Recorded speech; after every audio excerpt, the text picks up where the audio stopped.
Hello, check, check. Can you guys hear me? Still no? Hello, can you guys hear me?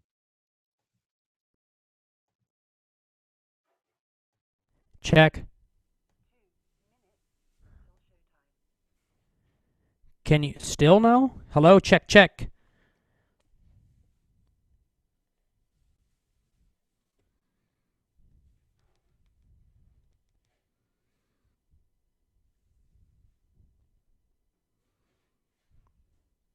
Damn it.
Check. 1, 2, 3. Check. 1, 2.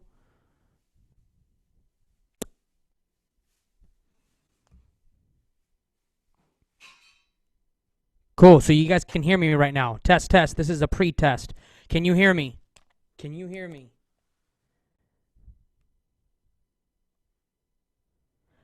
On on my Google Hangout, Cobweb, on my Google Hangout. You can hear me? And then if you can do me a favor, tell me if you come through on Blog Talk. Here we go. Here we go.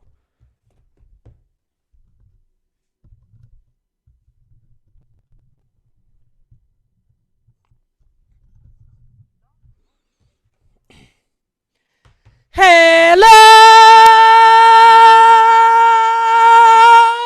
everyone! You are listening to the Dr. Death Show here on Blog Talk Radio. If you guys are also listening to me, I am on Google Hangout. I tweeted out the link. You can actually see me audio. You can hear my audio and visual. Hopefully, this is my first time on Blog Talk Radio and doing Google Hangout. So for those of you listening in at home, thank you, and you can see my beautiful face for the first time that I've really let that happen. But also, I want to give a shout out to Hafadades and to my beautiful home island of Guam. I know I got some family friends. My father listening over there from the 671. So, guys, to get the show on the road, we have quite a bit to talk about. This is the end of the 2014 season for the Oakland Raiders, most of all the NFL. And sadly, that this is the part of the time of the year for us Raider fans to finally say, yes, it's finally the year. This is what we want. And sadly, it's been 12 years since we finally said, yes, we're going to the playoffs. And it seems that in our culture, in the Raider Nation, saying that we're going to the playoffs is almost an archaic saying in our culture, unfortunately. But today we're here to discuss what are we doing to get better to contend for championships. What are we going to do to get there? And so this is what we're going to get into, the time of year where we kept the Oakland Raiders 3-13 year. And the topics that we're going to be discussing is out of the 2 head coaching positions in the Bay Area that are open, what is the most desirable? If you're the head coach, let's say, I don't care who you are, if you're Mike Smith, your Bulls, even if you were Harbaugh going to Michigan, or you're Jack Del Rio, which head coaching vacancy would you want? And I'm going to tell you, was there anything that San Francisco could have done to keep Harbaugh? There is, and I'll tell you later on. I want to ask you guys something. If you were to fix one thing on the Oakland Raiders, what would it be? What could make us contenders next year? One thing. Not, oh, we need to draft, we need to do this, we need to hire. Just one thing. One thing that will make us better going forward. the topic of the day. I know you guys listening in at home, you guys can watch me. You guys are watching me now. You guys are probably hearing me, and thank you guys again so much for listening here on Blog Talk Radio. Should Reggie Mckenzie be back? Should Mark Davis should he have kept Reggie Mckenzie? Although, correct me if I'm wrong at home,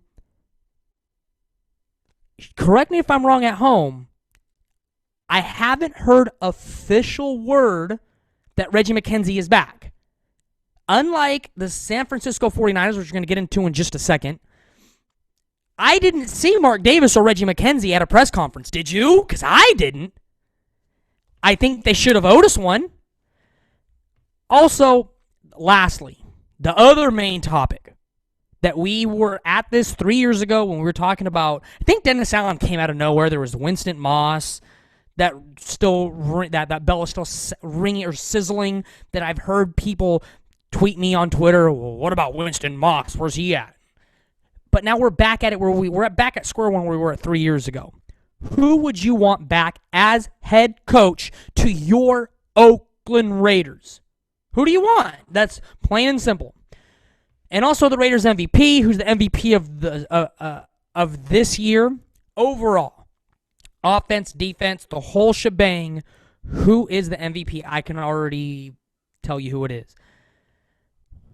But here's the thing. Now, let me ask you guys this question. Out of the two head coaching vacancies, who is the most appealing? And if you aren't aware by now, both Bay Area teams had a press conference yesterday. And I'll tell you a tale of two franchises that at the end, when all is said and done, we've ended up in the same position. Out of the playoffs, and right now, we have no clue who our head coach is going to be heading into 2015. If you're the Niners, you're looking at a defensive line coach, possibly, who could possibly replace a 44-win, back-to-back-to-back Super Bowl contending coach. Because they didn't share the same philosophy. Some feng shui. Oh, we didn't have the same energy. That sounds cute. We didn't have the same energy. See you later, guy. We'll have a mutual disagreement. That's mind-boggling to me. It's kind of like this. Damon Bruce said this on 957 The Game the other day, and I related it to it. That's like you dating a really pretty girl or a guy who, if you're a female listening, and your friends like her, she's really cool, but then you break up with her and they say, oh, what happened to you guys? You guys broke up. Well, it just didn't work out. Bull. Because your close friends would be like, oh, come on, bro. What was the real reason?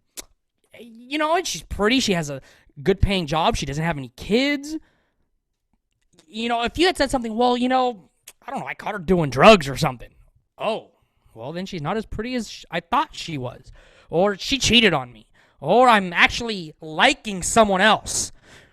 But in the Niners' case, if you're liking someone else, and let's talk in layman's terms, you're going from a 10 to a 4, and you're looking at all the other head coaching candidates, Tom Sula, a defensive lines coach, Adam Gase, 1 year as an offensive coordinator, 1 year with the Denver Broncos, and if you're thinking of Adam Gase, and I know we might connect this to the Raiders, Adam Gase being an offensive coordinator with Peyton Manning as your quarterback, aren't you just kind of there to look kind of just sexy and look like you're doing a job? And in the Niners' case, you just dumped a beautiful girlfriend, and the only thing that you're giving everyone is, our energy didn't quite fit. I will. The name will remain nameless. I was just recently dating a girl, very nice, very sweet. We just ended things, and I told some of my friends it just wasn't working. But when some of my friends pressed me, like, dude, she was really pretty, she's really cool, I gave them a logical explanation on why it didn't work out, and they said, oh, okay. All right, oh, I get it. But the 49ers, with a train wreck of a press conference, gave out philosophical differences.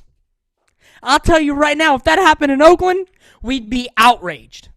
But then, that same day, let's go back to press conference in Oakland. We had Tony Sparano give a 45-minute presser, and it looked like he was interviewing, like the fans were interviewing him. He was putting on a press conference for the fans. This is why I should be your head coach next year. And a couple of, yeah. And of course you have the players standing up for the guy. What did you want the players to say when it was still in the season end? I mean, he's cool, but I'd rather go after Gase. You'd think that they're going to say something like that, as they did with previous interim head coaches. That's the politically correct thing to say. And if you don't say anything like that, and then Sparano does come back, A, you're gone, and B, you'll be considered the friction in the locker room. Of course, players are going to say, yes, I want Tony to come back. But then, here, let me, and we're going to get into what you want as the head coach, because that's going to fall in line with the whole Tony Sparano thing. But the thing that I'm trying to get to is you look at both press conferences, both the GM and the owner spoke at one, and they look like a train wreck. And then with the Raiders, the GM and the owner doesn't say anything. They don't say anything at all. After going 3-13, you don't know who your head coach is going to be. Everybody is kind of curious of what's going to happen with the GM, because there's no clear-cut opinion of what exactly should happen to Reggie Mckenzie. Nothing. There is no clear-cut. Absolutely, he should be back. He's won 11 games in 3 years. That warrants an explanation on why you are going to keep him. That explanation can be as simple as, as everybody says on Twitter, he's had a good draft. We're heading in the right direction. We need to give him another year. That's what we deserve. We pay our season tickets, or maybe you come out to one game, or hell, you don't go to any games, but you invest your time, money, and energy and your stress levels to this organization. They owe us, if you're listening, they owe us an explanation, meaning Mark Davis and Reggie Mckenzie need to get their butts out there and say, this is exactly where it's going to happen. We will see. And if Sparano wants to be right there neck and neck with them, fine. If you look at Balky, at least he had the audacity to go on the Damon Bruce show for 20 minutes and get fired just question upon question, and he manned up and took it. And you got the extremes of both worlds. But then you're thinking, do I want to go to that train wreck over there in Santa Clara? It looks like their quarterback has hit his ceiling. He loves posing half nude in ESPN magazine. He loves partying and getting tats. They just let go one of the prime best head coaching candidates in all of football. And not only that, but that head football coach went to Michigan. I hardly ever see a successful head coach in the NFL say, I think I'm going to go lower and go to the college ranks. Yeah. That was kind of out of our element, was it not? And then you look at the Raiders. You don't know where they're going to play in 2 years. You don't even know if Reggie Mckenzie will be here in 2 years. But you have a pretty good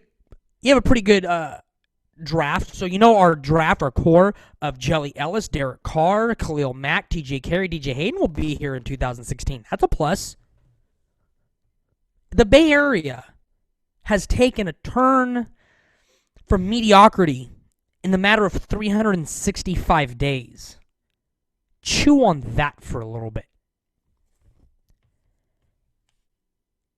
And the fact that we don't know what's going on with Reggie Mckenzie, officially, I'm scratching my head. Chris Hansen on Twitter, at Chris Hansen NFL, says, to match Michigan's offer, the Raiders would have had to offer 6 years, $77.5 million. That's $12.9 million per year. Let that sink in a little bit. You still have to wonder, how appealing is the Bay Area right now?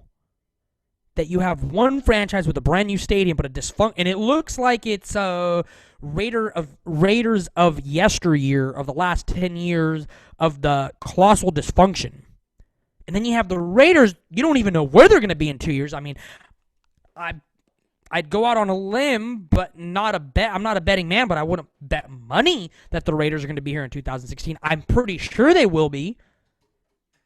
But if you're speaking from a business standpoint, kind of have to scratch your head at these Bay Area teams. When we come back, guys, we're going to go to break. When we come back, we're going to discuss if you can fix one thing for the Oakland Raiders to make them better next year, what would it be? And then also, should Mark Davis have brought back Reggie Mckenzie? That's what I want to know. I want to hear from you guys. 347-884-8091. 347-884-8091. We're going to go to break. This song, it's funny. The other day I was riding around in my car and I was like, you know what? I want to hear me some Raider music. And I put on some YouTube, and this guy Phenom from New York, made a cool little video, and he sent me the MP3. Check this out. His name's Phenom. Don't go anywhere, guys. We'll be right back. 347-884-8091. We'll be right back.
Hey, what is your name? Where you calling from? Oh, what's up, big dog? I'm doing good, my man. Hey, can you hear the music on the YouTube channel or no?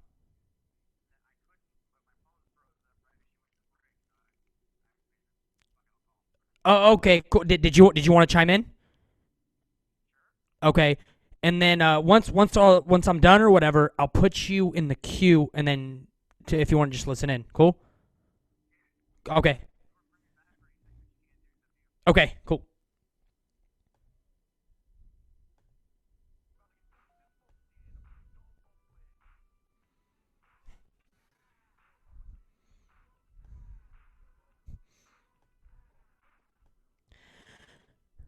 All right, guys, welcome back. You're listening to the Dr. Des Show. We just kind of got done discussing if you were a head coach, which head coaching vacancy would be the most appealing for you?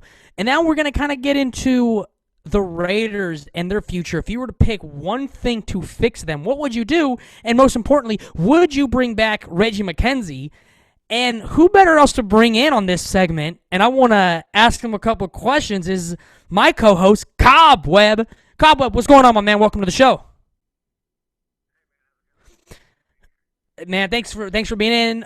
Also, if you guys are on the Google Hangout, you may not be able to hear Cobweb because I am only broadcasting simultaneously through myself, but not the Blog Talk website. So you guys may want to hop over to Blog Talk to actually hear Cobweb. Cobweb, let me ask you real quick: if you are a head coach, like if you're a head coach like a Jack Del Rio, even a Jim Harbaugh, which one of the two franchises looks the most appealing to you? One has Derek Carr, one has Kaepernick, one has a bunch of draft. Both of them have draft picks. Where do you go here, my man?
Rent a house.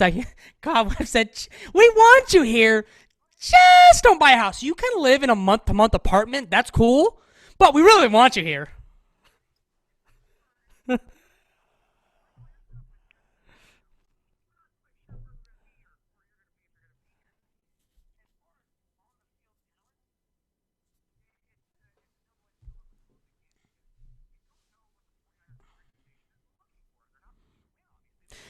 Well, let me read this quote. Let me read this quote after the 49ers press conference, and this was, I believe, Trent Baalke. He says, "quote We raise banners and we have accountability." Last, I haven't been to Santa Clara, but they don't. They have not hung any banners anywhere. They have a mausoleum of their yesteryears, but as I'm told, there's no banners anywhere in Santa Clara. And accountability, uh, uh, 94.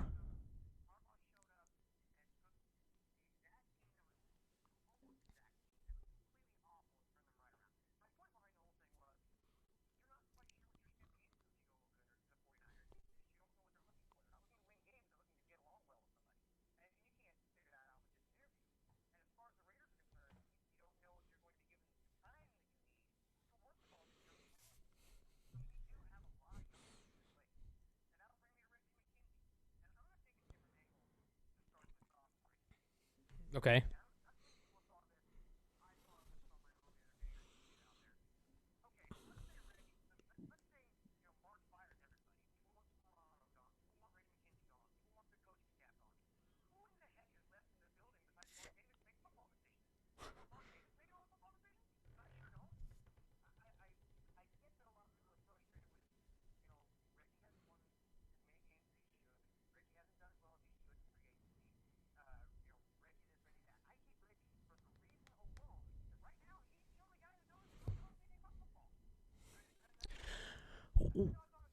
Well, let me comment on that real quick. And this is what would I do? This is what I would do is, first of all, not Reggie. I'm asking for one thing on such a complex situation that needs many variables.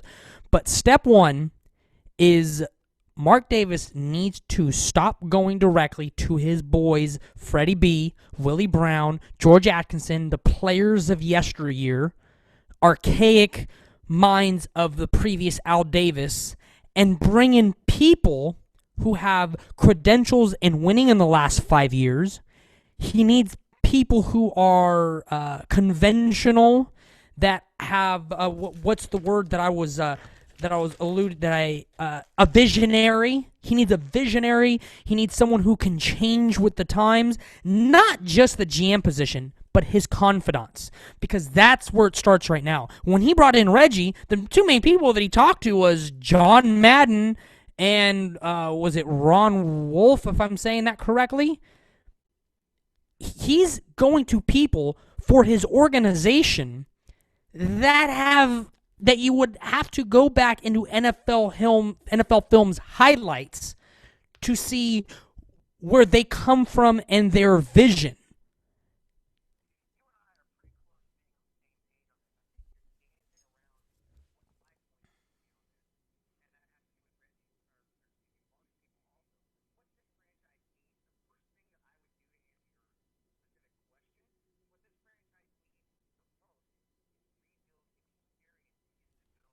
Yes.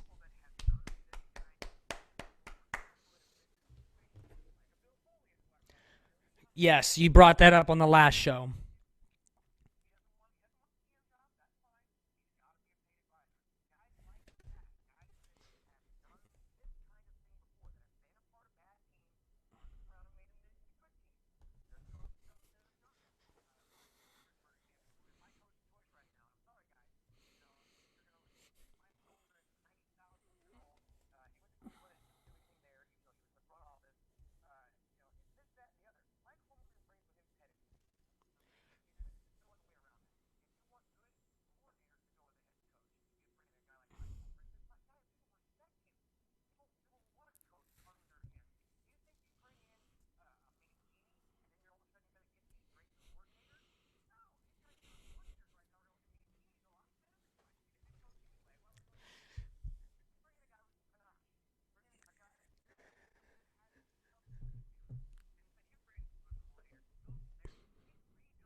I need you to do me a favor, and I need you to move out here so we can do the show together. Capiche? Cool? I like that plan.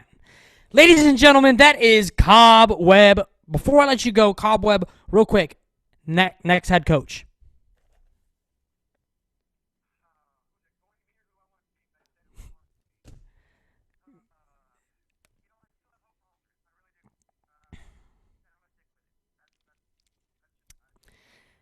There you have it, ladies and gentlemen. Cobweb. Thanks so much, Cobweb, and tune in. All right. Thanks. Bye-bye. Wow. And he is my guest host for a reason. Later on, I know we're going to have Godfather Grizz Jones. He will be calling in about 7:15. He's going to bring in some good energy. He just came back from Denver. He's been helping me with the Forever Oakland movement. He's going to give me his take. I know how he feels with Reggie Mckenzie. But I want to hear from you guys. 347-884-8091. 347-884-8091. Does Reggie Mckenzie deserve to be back? I'm telling you this right now. Reggie Mckenzie, in my opinion, is not the answer for us. Let's say let Reggie Mckenzie stays. And I want you guys to challenge me, by all means. 347-884-8091. Reggie Mckenzie is retained. He brings in his guy. And then that same guy goes 6-10 next year. Do we give that guy another 3 years? Because it's a reconstruction. I get how. What would you label it at that point? Because it's not Reggie's reconstruction, and I've never heard of a 5-year plan. People are going to say, well, context is everything. But what it comes down to in the NFL is winning. I haven't seen, other than the Houston Texans, who were, if you want to call it an expansion. People say, well, the Raiders are just like another expansion team. But then when you think of expansion teams, or when you think of winning teams with winning formulas, Houston doesn't really pop out as, yes. They've had a couple of good years. Andre Johnson, a little bit of the yesteryear, and Matt Schaub. And if you guys are kind of wondering, in the title of this show, in Reggie, and I put in parentheses, distrust, I'm not saying we distrust him or we trust him. That is, when I thought about it, I said, you know what? That's exactly what this is. We distrust and trust. We distrust, we trust. There's no clear-cut answer of what we have for Reggie as a fan base. You go on Twitter right now and you would ask one simple question: should Reggie Mckenzie be back? You will, I guarantee you, at least 40% of people or 50% of people will say he does not deserve to be back. There's no clear-cut answer to this. There's arguments on both sides. So the title of the show, in Reggie, we in parentheses, trust, because we feel the same. I want to hear from you guys. 347-884-8091. Before we get to the phone lines, I'm going to make my contention here. Stay there. 775 and then 208 will get to you. 11 wins in 3 years. Failed miserably as a defensive coordinator, as someone who he wasn't on anybody else's radar. If Dennis Allen wasn't hired by the Raiders, I don't think he'd have a head coaching gig anywhere else. And I still don't think he'll have a head coaching gig even after his 3-year experimentation here in Oakland. That head coach that he chose hired Greg Knapp, hired Greg Olson, and Tarver has been mediocre at best. With the DJ Hayden, the second year, I believe it was Elias Trejo of, was it Raider Nation Times? He said, well, there was no other better deal for him waiting to trade out of that 4th spot. Fine. But like I said to him, you build through the trenches, not your defensive backs. And then Matt Schaub, Matt Flynn, Tyler Wilson, Nathan Stupar, Balakudi. My contention is in the next year or two, we're going to go 8-8, and that's the best we're going to go. Nothing about Reggie Mckenzie screams to me that says, I want to go play for him. Him. Doesn't even show his face at a press conference. Even if I was a pro-Reggie supporter, I would say, Reg, I think you need to come out and face the media. I'm going to go to the phone lines. If you disagree with me, come at me. Because if you're a new listener, or maybe you're a returning listener, which I appreciate, the whole premise of the show is it's for the Raider Nation by the Raider Nation. I want to hear some good, heated, passionate debate. Or if you agree with me, by all means, call me 347-884-8091-775. Where am I wrong here? What is your name? Where are you calling from, 775? What's up, Raider Sparky? How's it going, my man? Tell everybody real quick. I know you're a writer. Tell us, where do you write for first?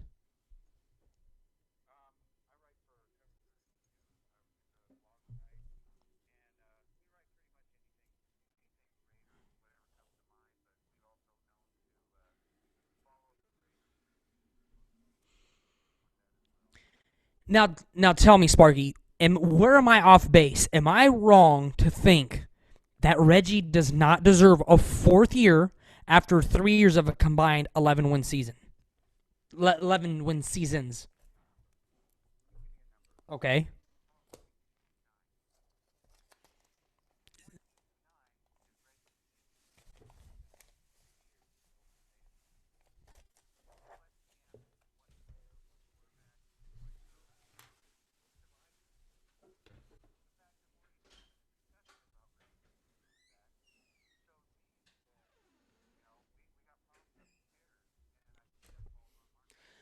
Now let me ask you this question: when do we start holding Mark Davis accountable?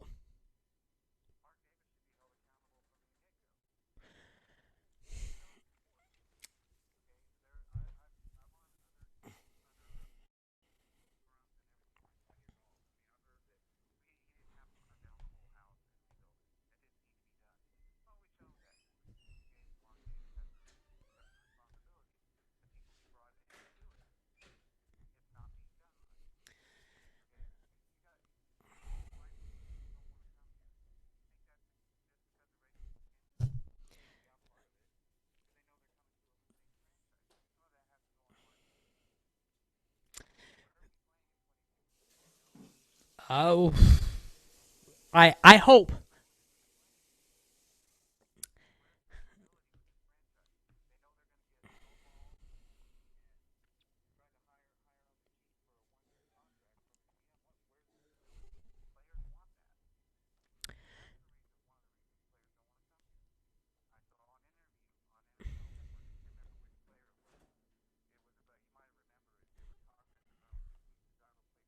Yeah.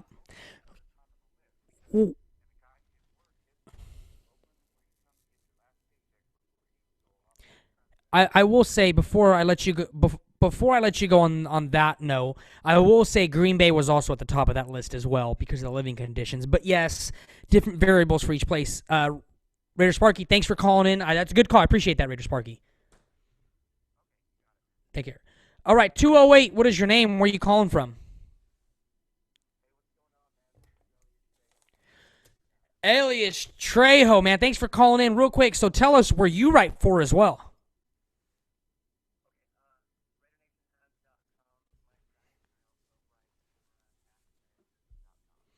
And give them a follow. Give us your Twitter handle too, because you put out some good stuff. A lot of facts, information, opinion. Give us your Twitter handle real quick, Elias.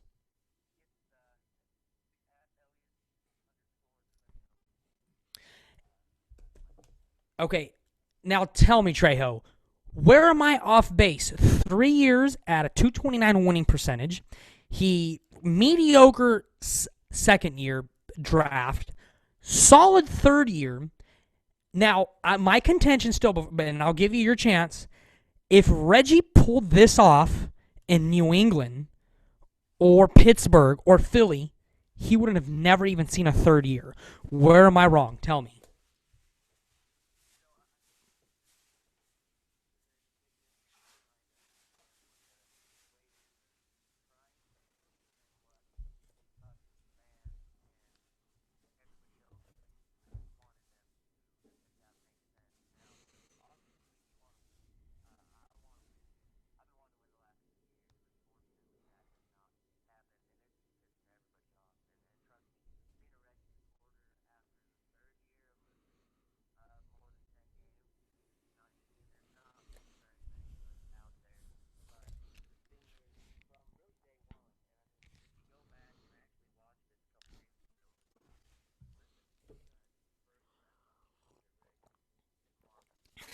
There's not that many press conferences to choose from. No, I know. I'm being facetious. I'm saying there's not that many press conferences to choose from, seeing as how he hardly ever speaks. But go ahead.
Okay, let me ask you. Let me ask you this question. Going into this year, what was your expectation? What was your expectations coming into this year? And did you ever expect us to go 0-10 at any point in time?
You know, but before I'm gonna make this point, and then I'll let you finish up your last 10 seconds before we go to break. If he was really the sacrificial lamb, wouldn't he have gone to someone that he was more recognizable with in a Winston Moss, saying that he came from his own tree in Green Bay?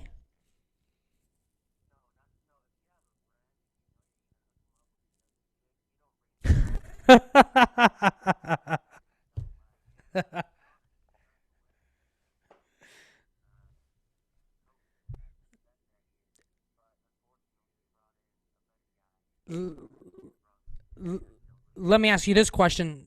Lastly, do you think we go after Del Rio?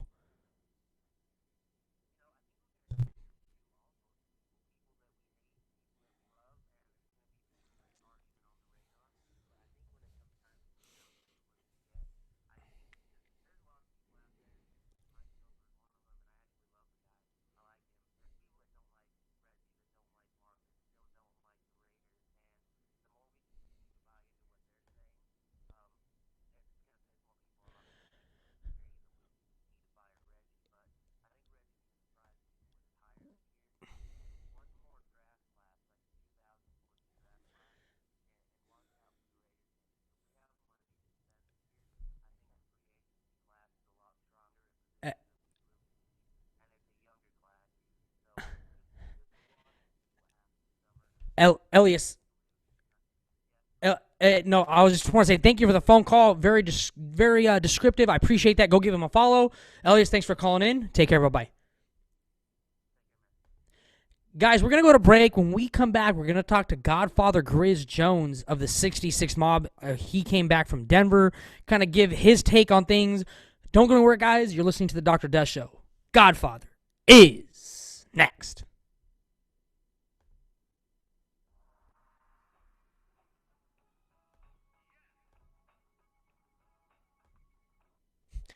The Godfather. How's it going? Tired?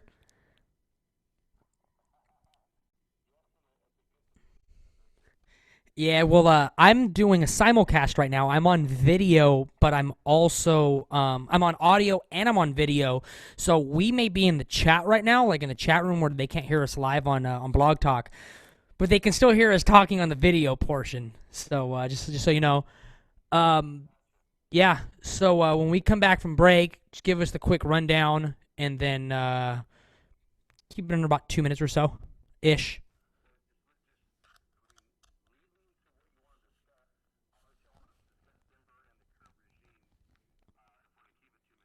Okay, about 2 to 3 minutes ish.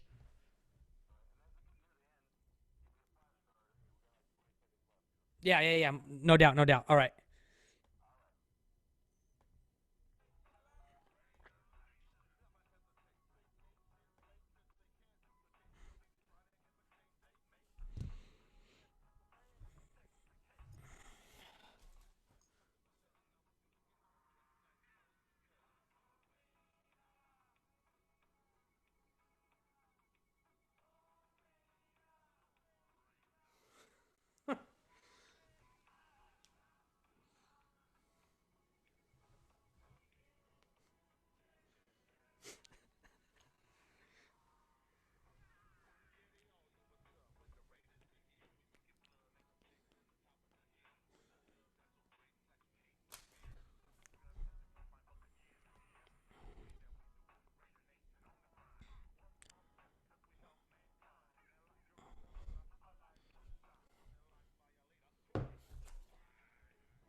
Hey guys, welcome back. You're listening to the Dr. Des Show. We're in the middle of talking about Reggie Mckenzie. Should he be back? And then we're going to be talking about our next head coach.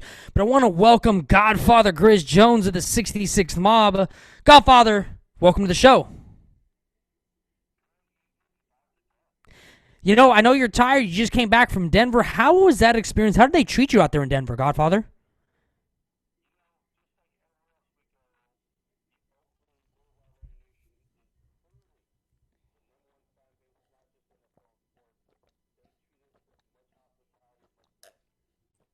And how I saw a couple of pictures on Facebook. You had a lot of stay in Oakland signs out there. And it was by the hundreds that people were just grabbing the signs. How'd they take that out there?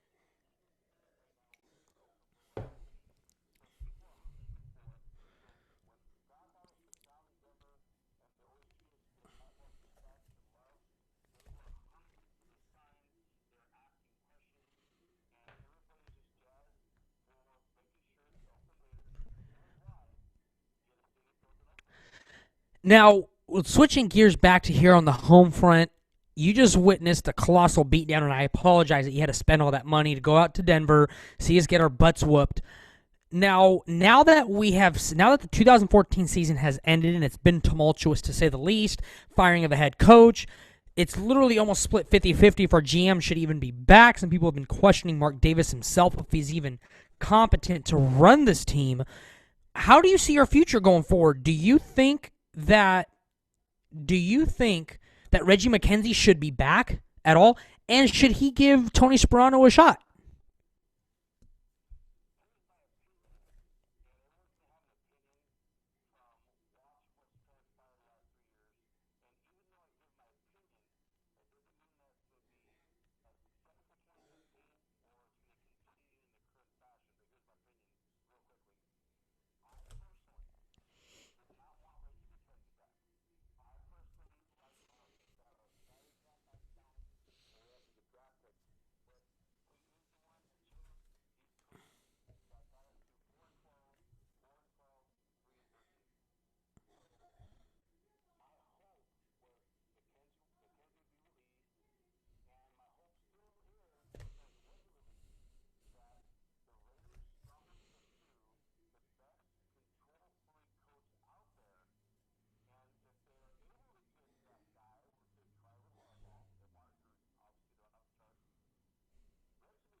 I'll give you your last 15 seconds, Grizz. Go ahead.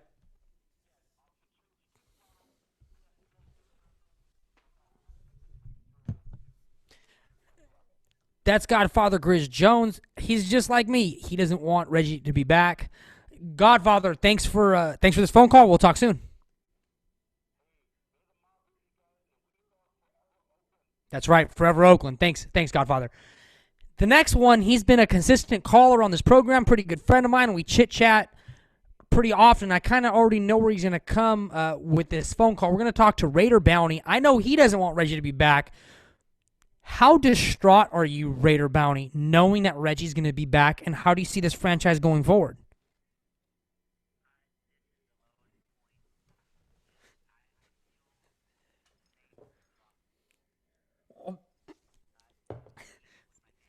Wow.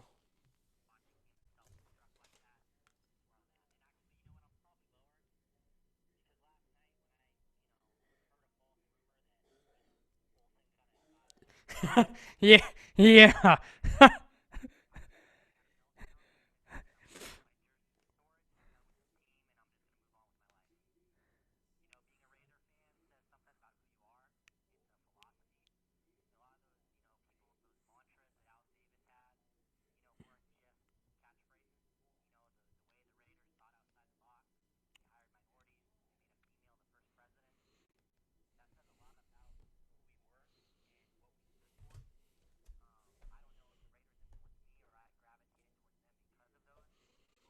Right.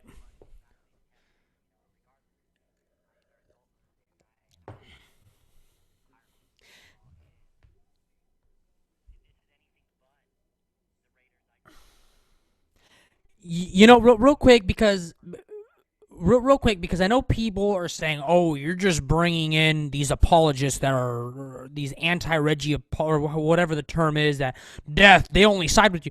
I'm all for people if they want to disagree with me. Call in 347-884-8091, 347-884-8091.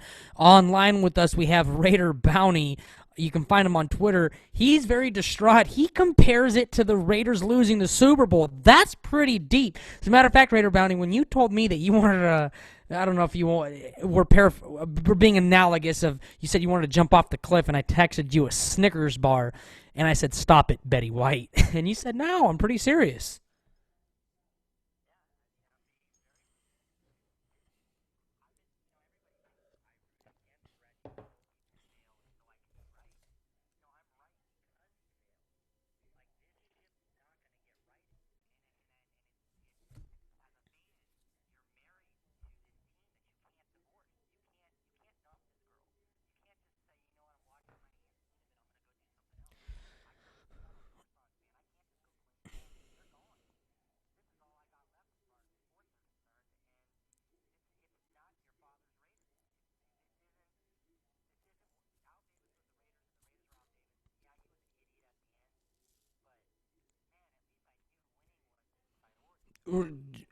You know what? That's a good point because right now we aren't even focused on winning. We're more focused on mediocrity.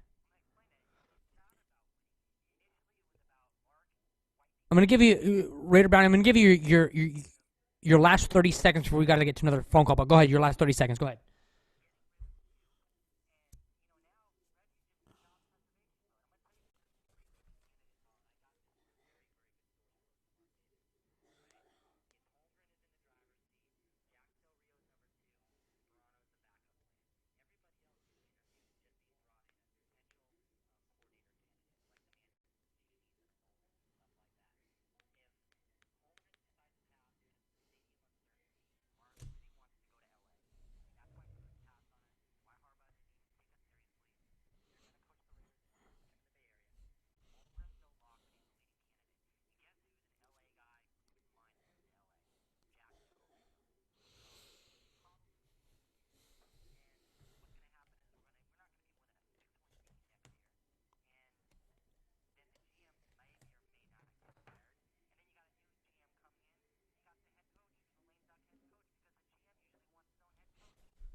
Thanks for calling in, Raider Bounty. Appreciate that phone call. We'll talk soon. He thinks it's gonna get worse. Okay, press one. I want to bring someone back in. Cobweb. I know he has I know he has an opinion. Cobweb, bring me out of this funk that Raider Bounty just put me in. He thinks that we're just in a funk. We're gonna go 6-10. Paint a brighter future for me. Oh, but come on. No, no, hold on. Timeout. No, you know what, Cobweb? I'm going to put you in the position of being Reggie Mckenzie for the day. I'm your next high quality head coach that just produced a Super Bowl winning or Super Bowl contending offense. Tell me why I should leave my competing team that I'm either have Peyton Manning or Russell Wilson at my helm to leave to come to your franchise that you don't even know where you're going to be in 2 years. No, I mean as a I meant coordinator, a coordinator of that respective team.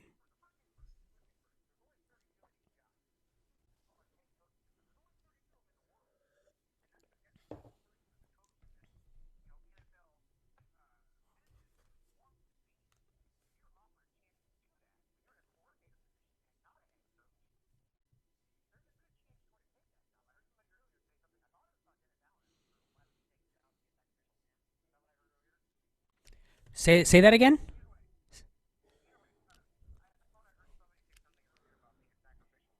Yes, Dennis Allen. Elias Trejo said that Dennis Allen was a sacrificial lamb.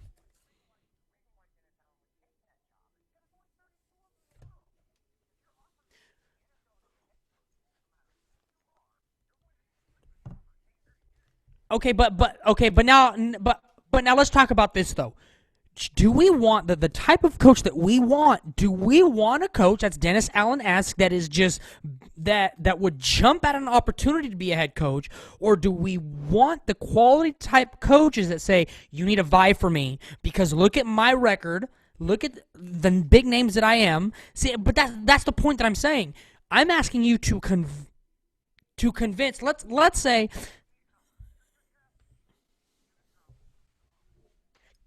Well, let me rephrase that. I'm convinced. I want you to convince a quality coach, like let's say a Harbaugh. Let's talk about Harbaugh.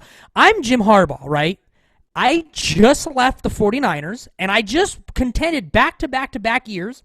I have potentially the Bears. I have potentially the Raiders. I have Michigan who's about to pony up some money. How do you sell me?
No, I'm letting you talk, and here's why I'm letting you talk. And I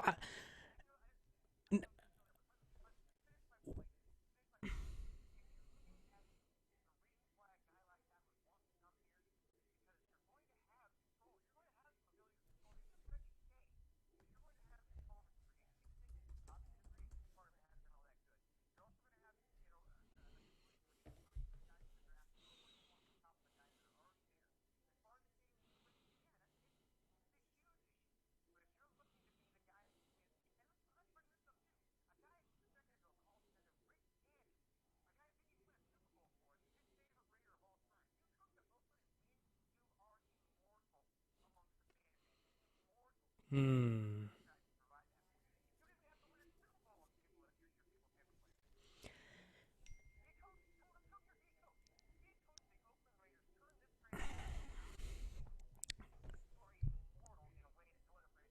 Cobweb, stay on the line. We need to go to break. I'm going to keep you on for a little bit. I'm going to let you co-host a little bit with me for the end of the program. I'm going to go to break. I'm going to screen some of these phone calls. Don't go anywhere, guys. We'll be right back. This is MC Hammer, Oaktown. Don't go anywhere, guys.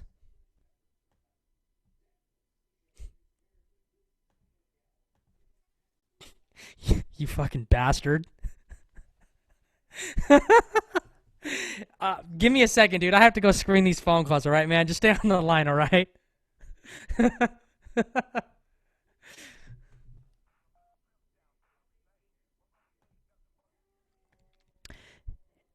Hey, what is your name? Where are you calling from? Say what? The ghost. What do you want to talk about, my man? What's up? Who? Oh, boss. What's up, boss? Oh, okay, cool. I'm going to get you in right next, all right? Hold on. Hold on 1 second, okay? Okay.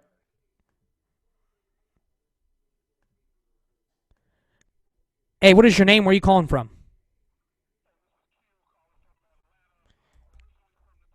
Q. Can you spell that for me?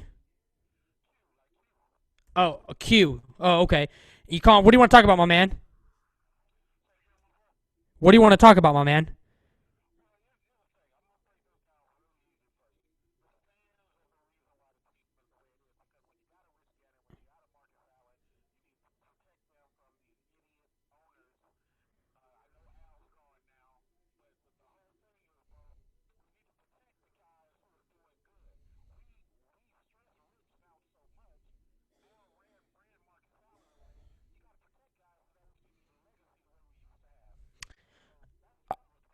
All right, my man. So hold tight.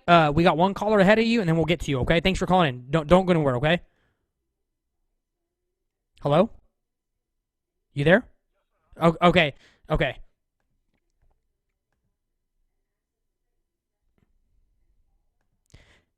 Hey, what is your name? Where are you calling from? BH Truth. What's going up, dude? About damn time, man. What are you gonna holler at me for, man? What's up? What's on your mind? Yeah, please don't. Okay, but tell me, hurry. What are you gonna talk about, real quick? Okay, okay. So hold on, we got two callers ahead of you, but hold tight, okay? And thanks for calling in, dude. I appreciate it.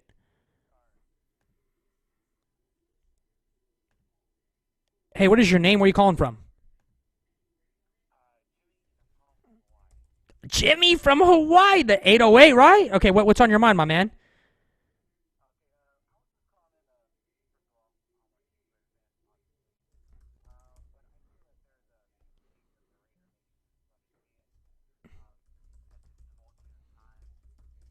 Okay, so wait, hold that thought, dude. We got about two more callers ahead of you, so save that thought. And we're gonna get to you, okay? Thanks for calling in. I appreciate that.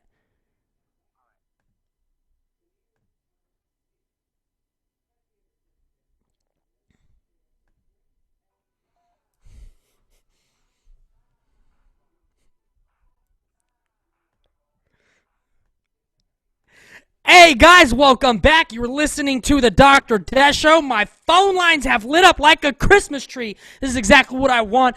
You know what? I'm gonna bring in Cobweb and guest, and isn't it only fitting to bring in the boss man? Boss man, quickly because we got a couple other phone calls. How do you feel about Reggie Mckenzie being back? How do you feel about our future, boss?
Boss. I had to cut this short really quick, man. You're making me depressed, dude. But I want to. Last thing, dude. Last thing, because before we get into the playoffs, I know me and you're gonna do a show together. But I want to hear from you really quick. What is the one thing Reggie's staying here for another year? Before I let you go, what is one thing Reggie has to do to at least vie for an 8-8 season next year? One thing.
Raiders. Thank you.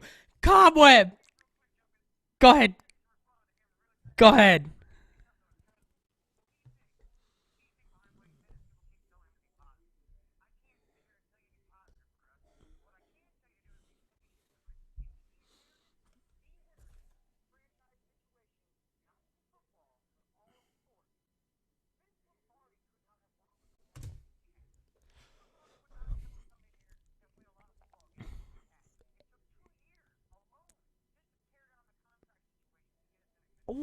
Well, let me ask you this question though, Cobweb. See, everybody brings that up, but they make it sound like having to bust out or the doing the cap situation. They make it sound like it's only Bill Walsh esque. It's only Bill Belichick esque. It's only Vince Lombardi esque.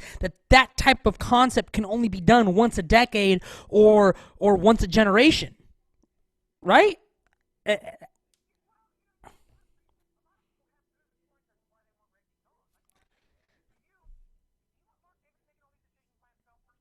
No, we need a team president. And you know what? Raider Sparky just said it. He says,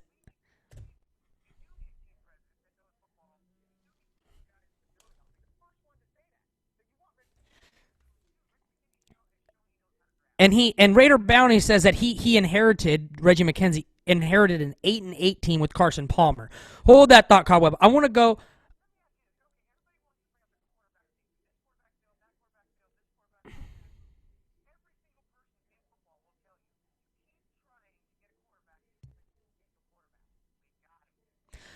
I want to go to Q from the ATL. Originally, I believe from Oaktown. Q, what's going on, my man? What's on your mind? Give it to me. Make me feel better about our Oakland Raiders, man. I'm depressed.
Hey, watch your cursing a little bit there, my man. But go ahead. That's all good. Go ahead. Go ahead. You're good.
Go ahead.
Q, thanks for the phone call. He was on fire. Thank you, Q. Go ahead, Cobweb. I want your take. What? Go ahead.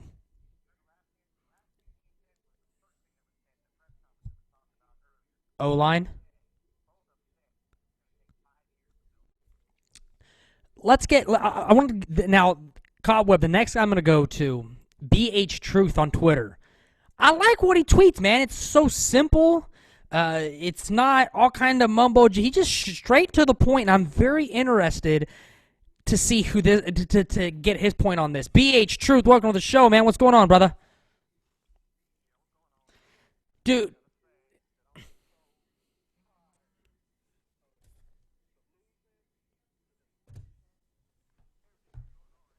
wait, hold on, man. Wait. Hold on, man. I'm depressed. I am asking for Reggie supporters. 347-884-8091. I want you Reggie supporters to call me and make me feel better. But go ahead, BH Truth. You tell me. Go ahead.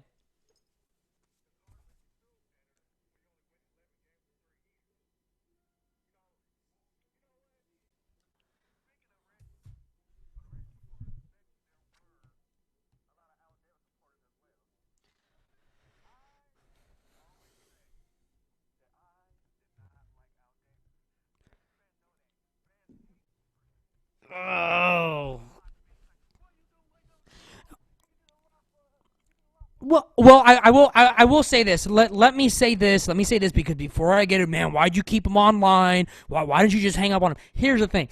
Before I get it, I'm going to tell you to me and you can complete. I disagree with you on that. I think I can disagree on the last the last sentiment of that, but we can disagree on it as long as you're not bashing anyone. I can care less. I'm just putting that out there. You're not bashing anyone. That's cool. I disagree with you on that, but go ahead. I still want to hear your point.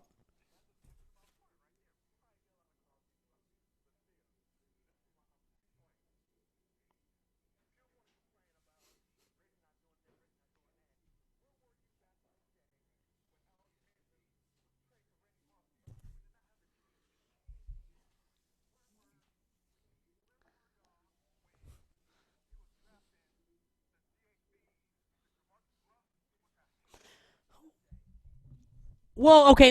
Can we at least say this, BH?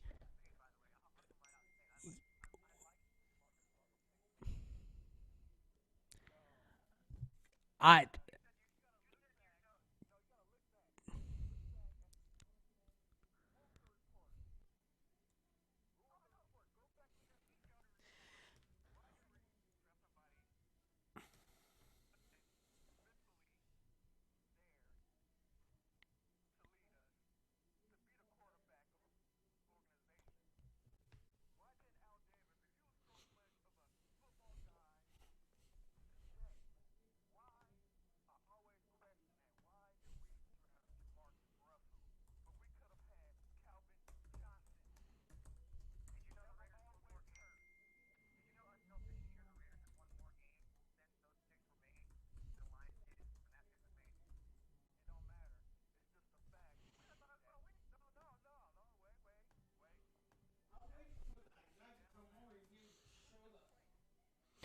you know what? But okay, but you look back at you look back at hindsight, and if I remember correctly, Lane Kiffin at the time wanted Calvin, and Al wanted Jamarcus. Didn't Al compare Jamarcus at one point to the next John Elway or something like that?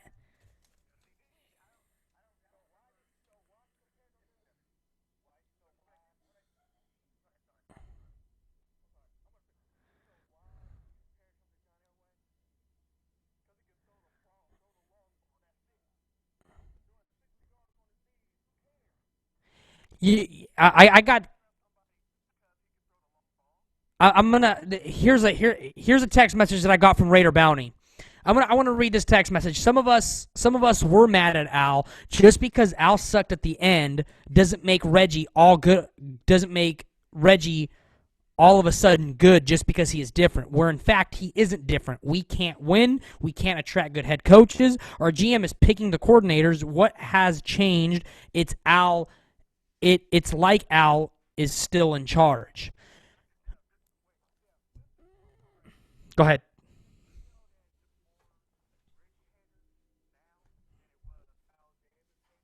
Yeah, but the thing though is I wasn't around to compare him to. It's almost two different generations. Almost, it's two different.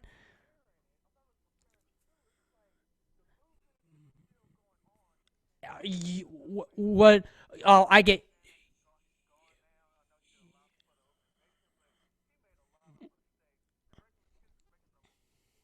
Oh, so basically, you're saying is that the people who gave Al Davis. The people that gave Al Davis the excuses, those are the same people that are handing the excuses to Reggie. Is that what you're saying? I get it now. I see where you're coming from. Cobweb, do you feel that? Do you see where he's coming from?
BH Truth. I'm gonna give you your last 20 seconds. BH Truth. Go ahead.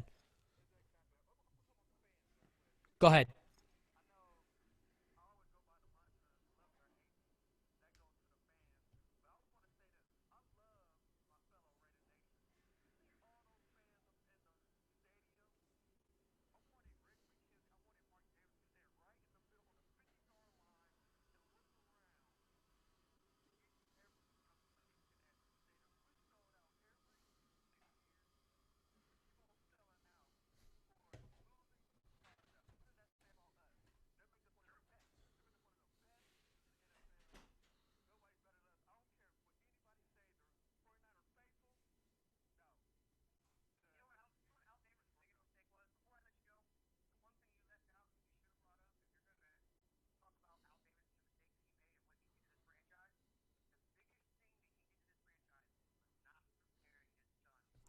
Bingo. Wow. Bingo. BH Truth. Thanks for calling, man. Good phone call. I appreciate that. Good phone call. Here's from my buddy Wes, he Gold Jersey Dynasty on Blog Talk. He goes, so when are people going to stop saying it's going to take time? When has time run out for Reggie?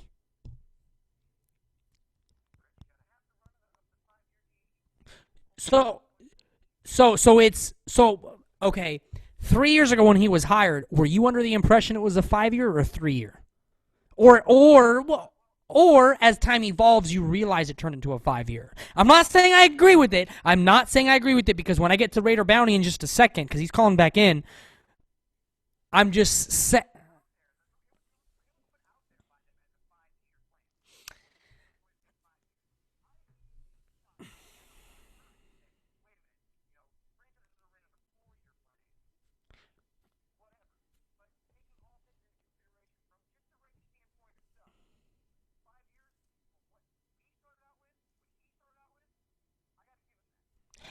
I want to hear what Raider Bounty has to say because we know he's really anti Reggie. Go ahead, Raider Bounty.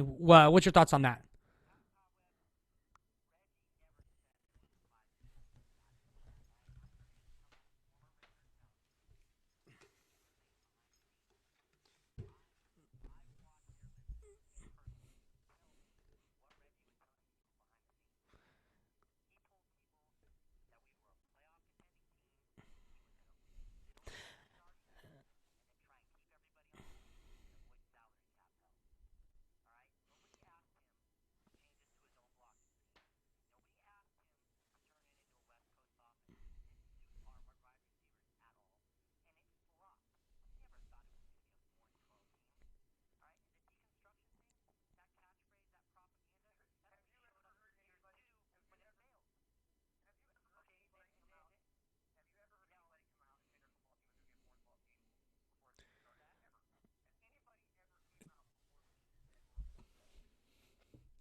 Mm,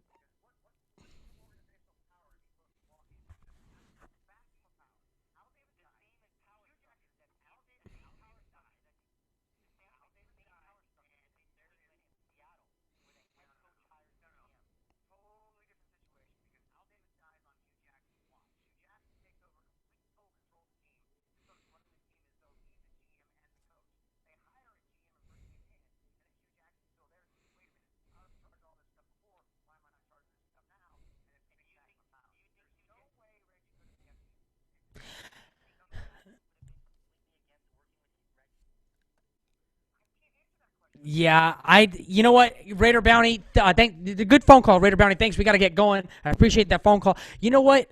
I, you know, when Reggie was fired, or when Hugh,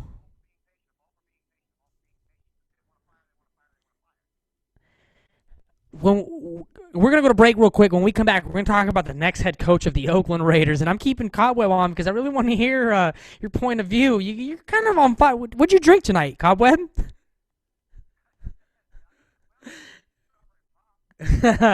And you know what? Because we're in the spirit of Al Davis. This is for you, BH Truth and Raider Bounty. Don't go anywhere, guys. We'll be right back.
Hey guys, welcome back. You're listening to the Dr. Death Show. I couldn't help but to keep on one of my co-hosts from the beginning. I said, man, this guy's on fire. I kept on Cobweb, and I got to tell you, Cobweb, Raider Bounty's texting me right now, and I can feel his fury trembling through my phone right now. You like, really?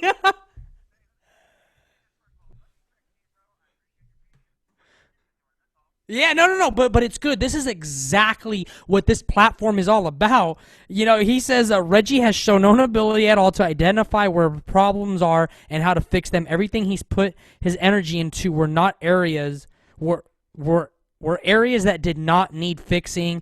Offensive line, offensive coordinator, while ignoring the wide receiving core. This guy actually wanted to keep Da.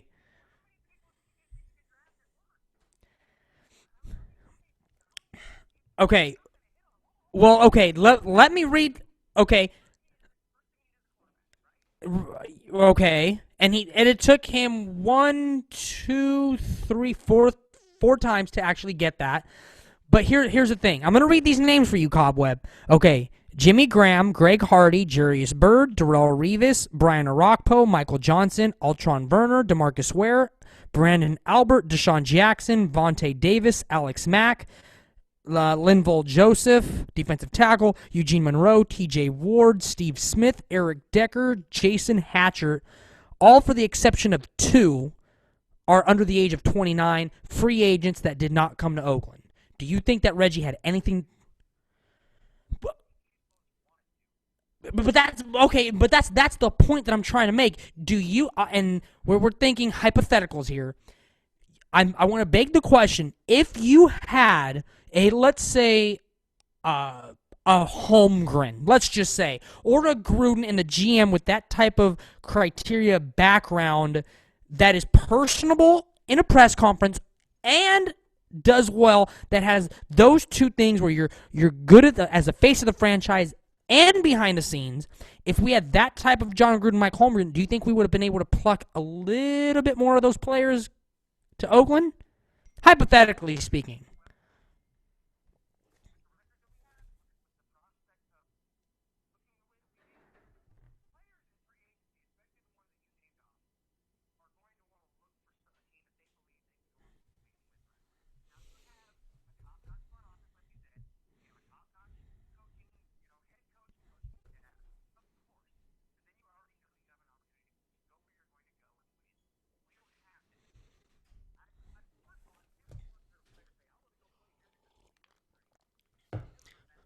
Well, okay, you may not say that directly, but it starts at the top, does it not? So you may want to say, you may not say that directly, but when you go somewhere, you may say, you know what? I want to go where the foundation is solid. The foundation starts at the front office, and then it goes to the coaching staff, right?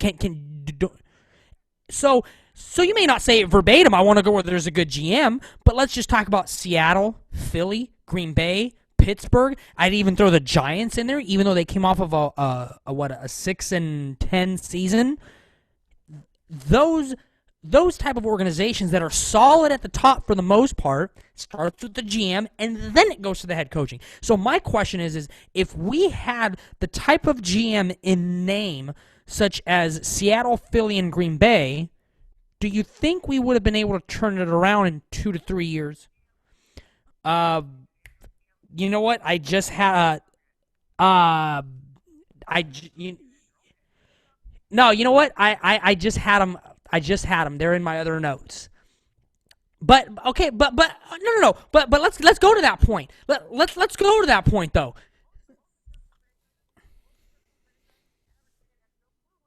Because you know what? When they're winning, you don't need to know their name. It's just like this. If you don't ever talk about an offensive lineman, that's a good thing.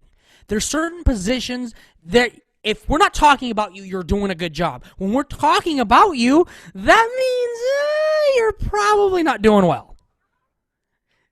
So if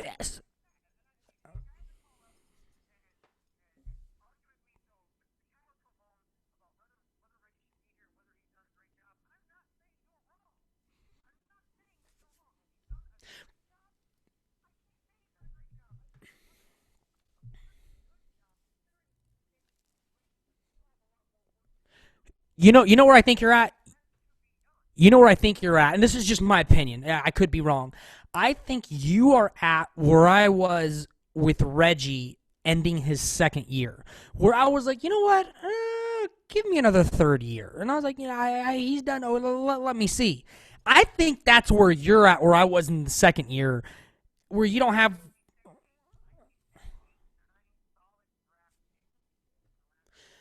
But the way how I see it, but the way how I see it, But see, the way how I see it is your draft picks should not be carrying your team. They should be complementing those free agents that I just mentioned to you.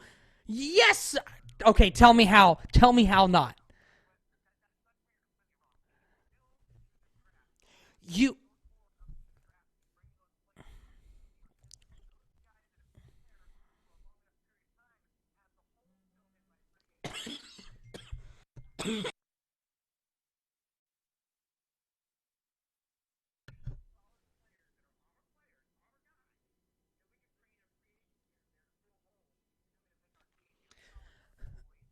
let me ask.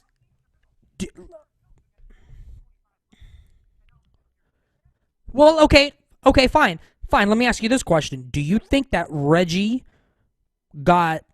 Do Do you think that Reggie had the opportunity to pull Anquan Bolden for a seventh round pick? Do you, do you,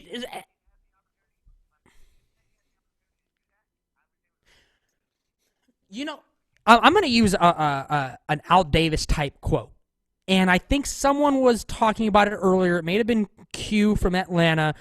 Me and you growing up, I think me and you were discussing this, what makes us Raiders and what makes me and you a Raider. And for those of you that are listening, if you're a Raider fan, what makes you a Raider? And I'll answer that question. It's pretty much your lifestyle, your mentality. Would you agree with that? Like your lifestyle, Cobweb, like the way how you live your lifestyle, it's pretty much kind of lines up to how the Raiders organization is, right? One, right? It's just the way of life. I have one of Al Davis's popular sayings that when he like through the 70s and the 80s and the early 90s, and that is, and I live by it every day. Comms major at Sac State, and I do this with my career. You don't take what's given to you. You take what the hell you want. The If the opportunity presents itself, it's not there. I'm not going to go after it. The type of personality that Reggie has on the forefront or behind the office, it's not that aggressive type that's going to go and get something. It's more of a, if it's there, I'll go for it. It's that politically correct. I don't know if I'm using the right term. If it's there, I'll take it. If it's not, I don't know. That Michael Crab or that Anquan Bolden for the 7th round pick by the 49ers that Balky did, that wasn't if it presents myself, I'll take it. That's I'm going to go get it because I want to freaking win. That's my issue with Reggie.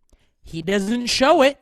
And I know it's hard to judge because you can't measure it, but let me tell you what you can measure. You can measure wins and losses, and at the end of the day, he has a bunch of picks that are good, but in my opinion, the whole body of work is what was given to him and not what he went to go get aggressively. I'll give you another example, Cowboy, before I give you the floor.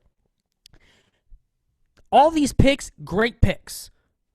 But don't you notice how he didn't wheel and deal like he did in 2012? And when he did wheel and deal in 2012, kind of underwhelming. You know what I'm saying? So what I don't see from Reggie is the aggressive, I don't take what's given to me, I take what the hell I want type mentality, but with some smarts. What, tell me, am I off base, Cobweb? What do you think?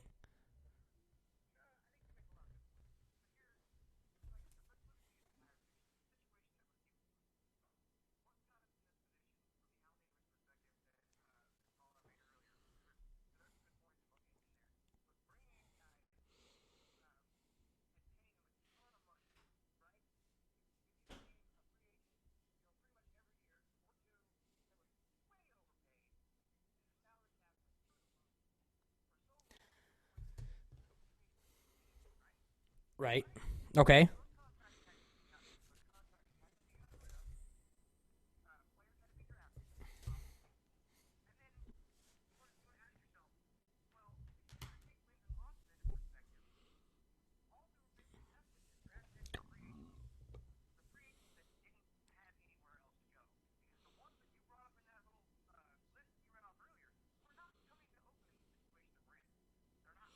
But isn't that the description? Isn't that your description as a GM to make that happen, right? Or is it?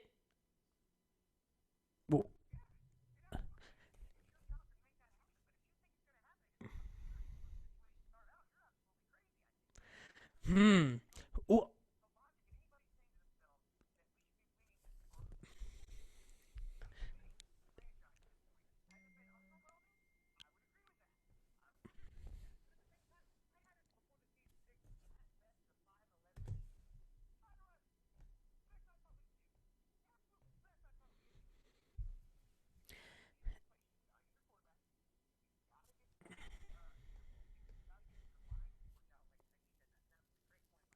Hmm.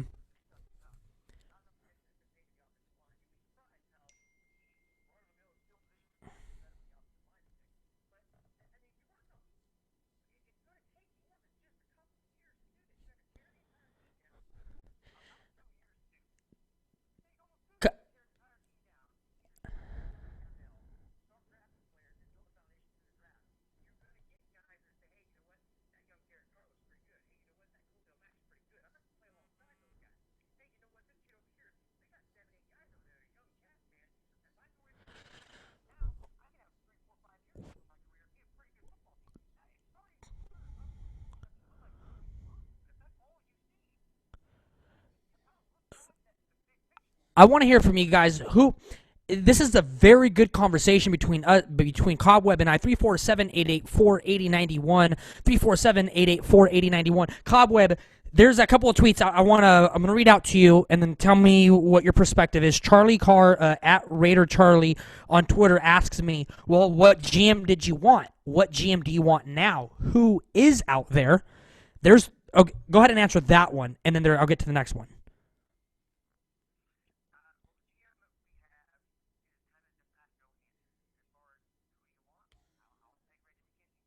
You would really take Reggie Mckenzie. So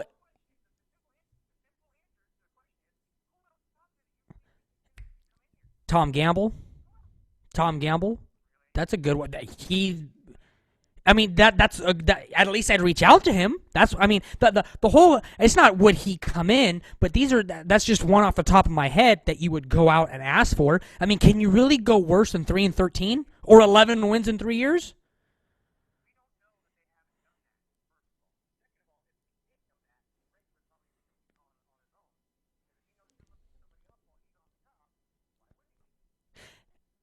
Well, here.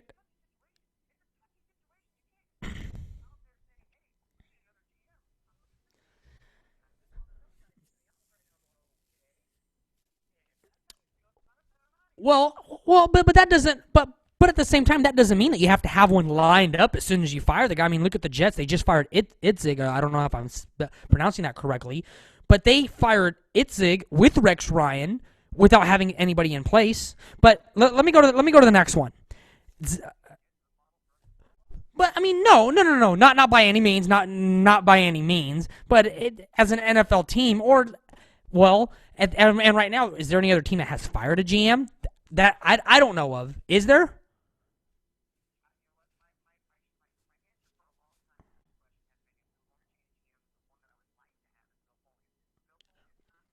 There you go. Okay, now here's one. It's from my boy Zach Smith. He's at the Squid 23 on Twitter. One of my best friends. He says outside, and he's a Niner fan, mind you. Outside perspective, how can you not place 98% blame on Dennis Allen at this point? They were 3-3 without him, correct? No, they were 3 and we fired him at 0-5, and then we lost 5 and then won 3. So we were what, 3-7 without him? Well, basically what is Tony Sperano's record right now as a head coach of the Oakland Raiders? I'll look that up. But uh 3-9. There we go. Thank you, Raider Bounty. He is 3-9. But the blame, he's putting the blame on Dennis Allen. But what we're saying, and I just alluded that to earlier, it goes from the foundation, which is the front office. Raider Bounty also says that Scott McCloughan, uh, Scott Pioli, Scott McCloughan, those are the two that he named as a.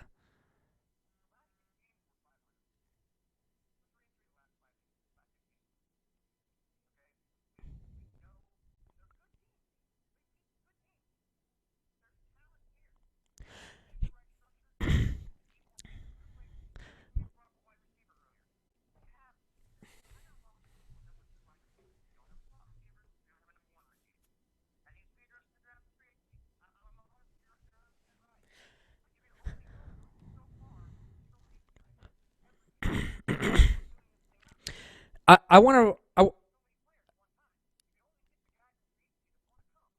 Here is what Raider Sparky says, he tweeted you. He goes, the GM has to sell himself and his vision to the free agents. If he can't, he doesn't believe in himself. And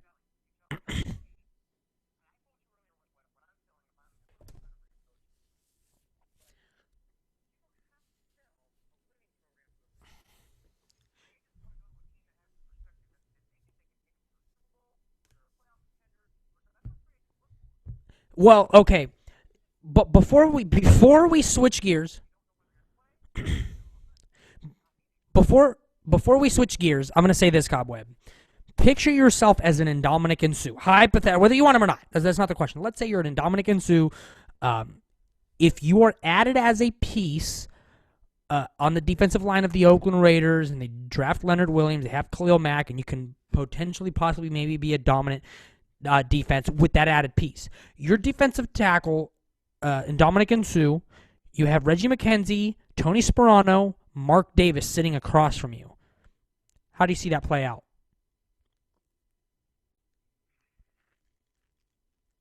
And if you're listening at home, think of that to yourself. Say it out loud. Because, when you say things in your head, you say it and it sounds great or bad. But then when you say it out loud,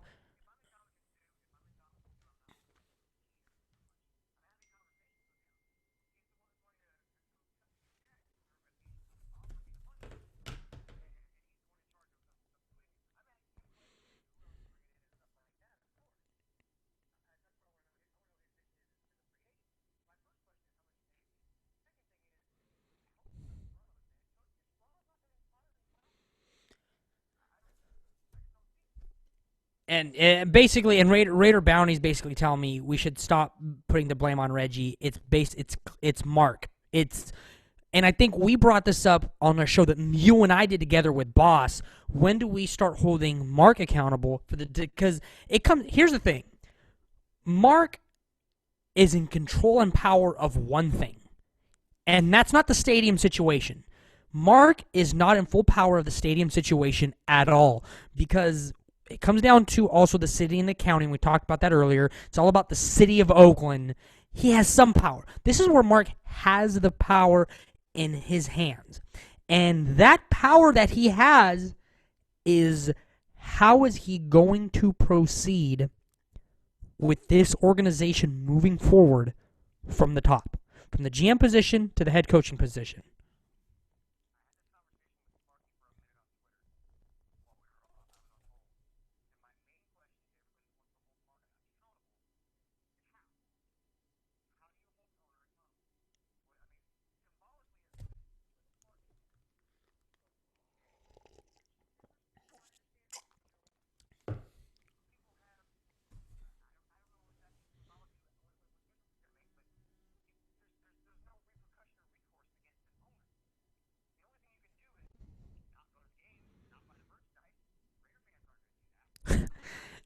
Hey, real quick. I just got a tweet from Charlie Carr, and he goes, the Charlie Carr goes, "Will Sue come to Oakland? Possibly." And they tweet me a picture of Sue in a Raider jacket with looks. Is that Charles Barkley that that he's with? But Sue is wearing a Raider starter jacket, and that's referencing it. But go ahead, Cobweb.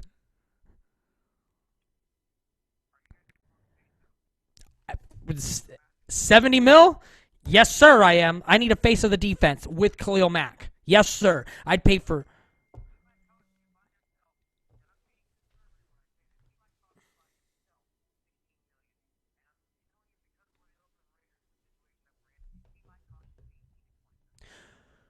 You have to at least throw out one big contract. One. With I okay. Who you know what? Let's finish. Wait, hold on. Let's finish this up in the next 45 seconds because we still have to get to the head coaching. Who we want. That is my guy so far. But if you were to bring up other people right now that could potentially be big name free agents, you could probably change my mind. But go to the next 45 seconds.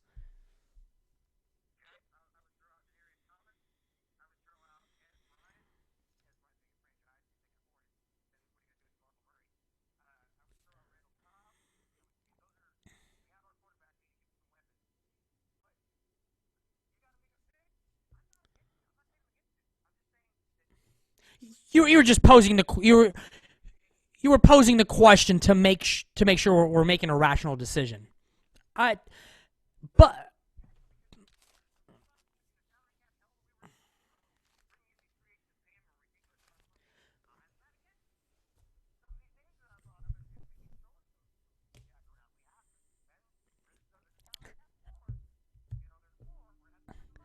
but there's no limit to only giving it to one player. There's no limit to only giving it to one player. And realistically, let's say we get Sue, we draft Leonard Williams, and then we throw one big contract to Des Bryant or Randall Cobb. Those are two big contracts. And then you can go what Reggie did the last year, where you give him contracts like he did to, I know the names are drawing a blank, but our free agents. Cobweb, let's switch gears really quick because we got about 6 minutes left.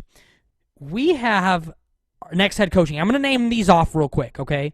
And also, I'd like to say, like I said earlier, according to My Sports Update on Twitter, Mike Garofalo reports that the Oakland Raiders offered Jim Harbaugh more money than Michigan did. And if you're in Jim Harbaugh's position, would you rather, on game day, be in Santa Clara, be in Oakland, or be in Ann Arbor, where they're going to khaki out a stadium? I can't see the Coliseum being khakied out. I can see Santa Clara doing it. I cannot see the Coliseum I will not, as Dr. Death, I am not giving up my prison pants for khakis. I'm sorry, I'm not doing it. But okay, let me go ahead.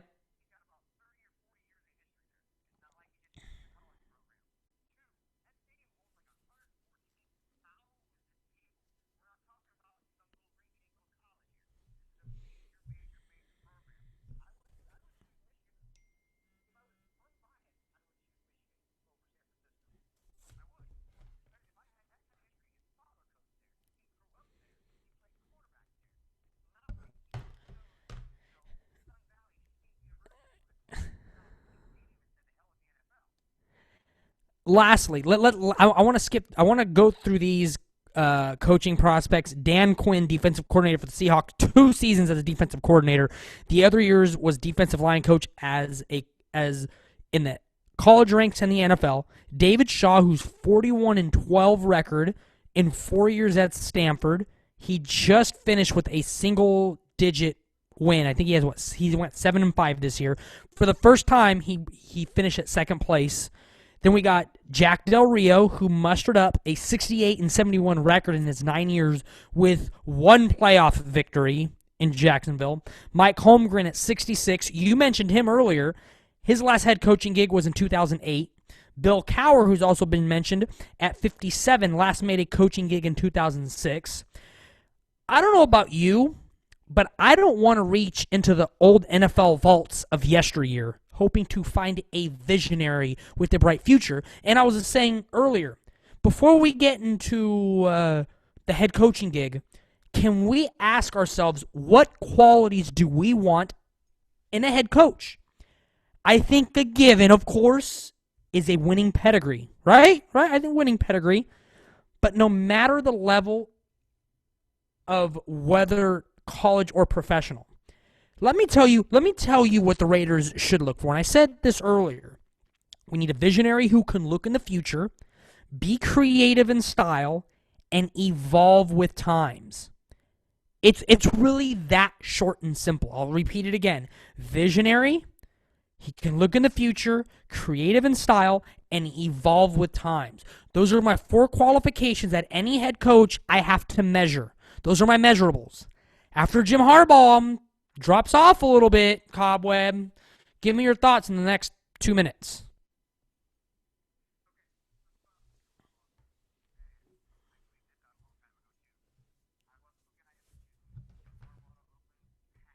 Neither was I.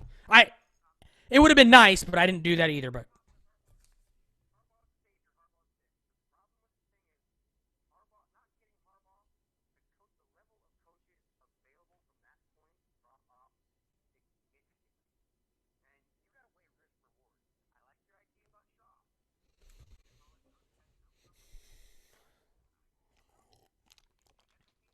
and me neither. I'm with you on that.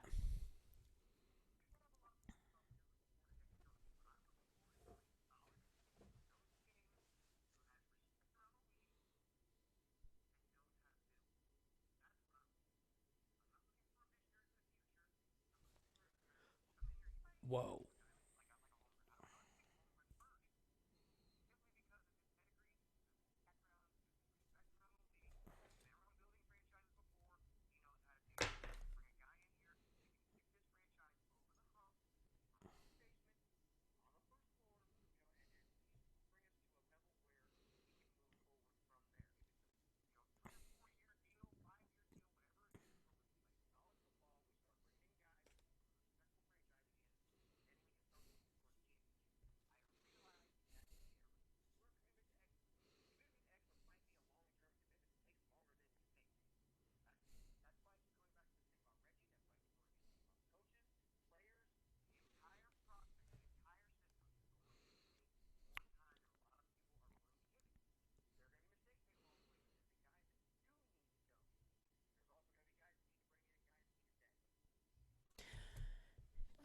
The very We got 90 seconds left on the show. I want to thank Cobweb for hopping on kind of late. Kept him on there.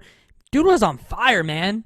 We got about 90 seconds to a minute left. I want everybody to know after, I believe, going live, we will have a post-game show. About 5 minutes, me and Cobweb will have a quick little discussion on the show. I will say, you know what? I'm going to take it to the tweets really quick. From Sweet Exeance, he says, Sperano's not the answer. Championships are won with defense. You need defensive-minded coaches against Manning and Rivers. Raider PJ says, Reggie Mckenzie, Mark Davis need to make sure they make the right choice and not just hire a big name. We need a good football coach, not a rock star. S. Slacky says, Raiders need to secure stadium deal in Oakland to secure a good head coach, in my opinion. Good opinion. At SAYNT614 says, considering every head coach candidate is below 500 for a coaching record, I would bet the farm on them screwing up again. Ouch. Don't say anything.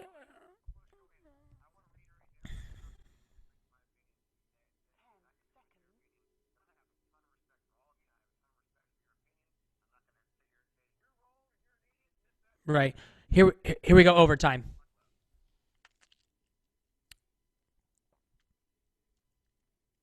All right, guys, welcome back. We are on overtime right now. I want to thank everybody who is listening. I do appreciate that. And Cobweb joined me kind of late. He was on fire. I was like, you know what? I'm going to keep Cobweb on. We have co-hosted the show together before. Cobweb, I want to reiterate what you were saying. The platform that I have here is for everyone to give their opinion. I want left, right, center, up, down. You completely disagree with me. Take me to task. You did, which I very much appreciated. Even though you're very almost neutral, you're not so hell-bent one way or another. Very good conversation we had.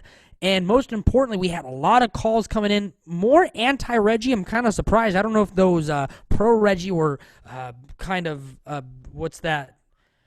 Kind of, yeah. I thought some. I thought some pro Reggie people were going to take me to task, but I guess they got kind of conservative and I don't want to go back and forth with Dr. Death. I mean, come on, I'm not as scary as I look, right, Cobweb? I'm kind of nice and fluffy, right?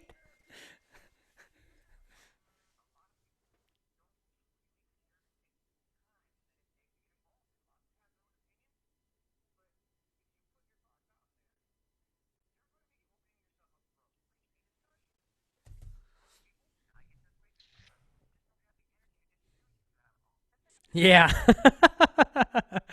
Yeah. So at the end, what do you think is going to happen, Cobweb? Just how do you think this team is going to move going forward?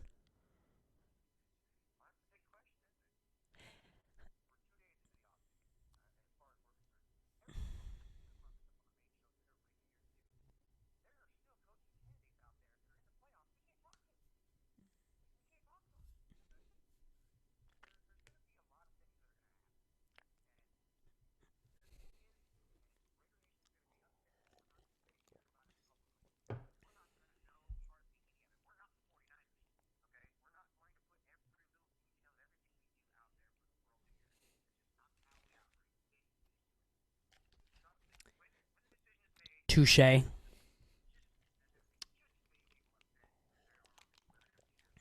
Right. This is how I think what's going to happen. I think we're going to win 7 games next year. We'll have a couple of blowouts. What's that?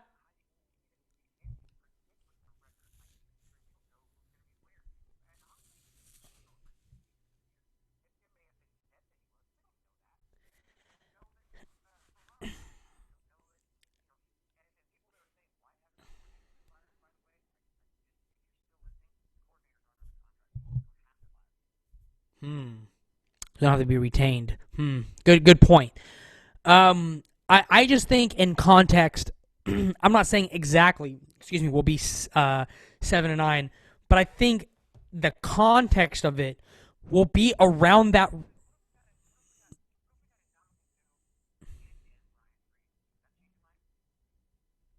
Yes, it would. Here, but I want to make this clear. I want to be wrong. I plain and simply at this time next year, I want to come on and say, "Damn, you guys were right. Thank God." Here's where I'm disappointed. I'm disappointed that I have to come on here and say, "Told you so" on Dennis Allen. Because at this time last year, I don't know if you were coaching with me, my phone lines were lit up like a Christmas tree saying that, no, you need to give Dennis Allen another year. But my contention was you can't have continuity just for the sake of continuity. Because if Dennis Allen was on the Patriots, he would have been out of there. I'm sorry. No way. Even or if he was a first round pick and he's not developing and he's not producing, he would have been out by year 3. But yet we wanted to give him 3-4. That's my contention.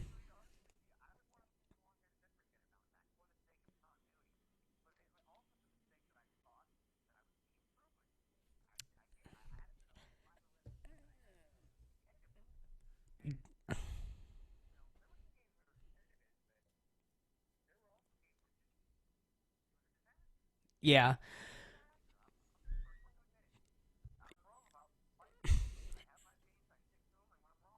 Yeah. And you know what? This is one thing I want to be wrong at.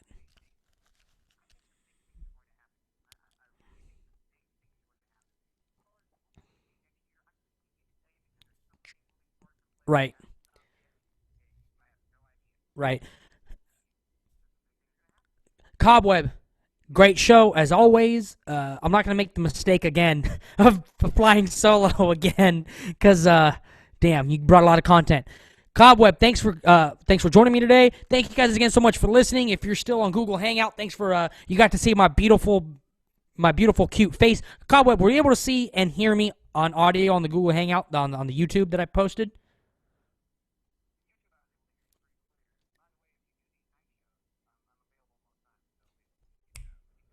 Cool. Sounds great. Cobweb, thanks so much for being here. Thank you guys. Rest and Raider Al Davis, and God bless you all. That's right.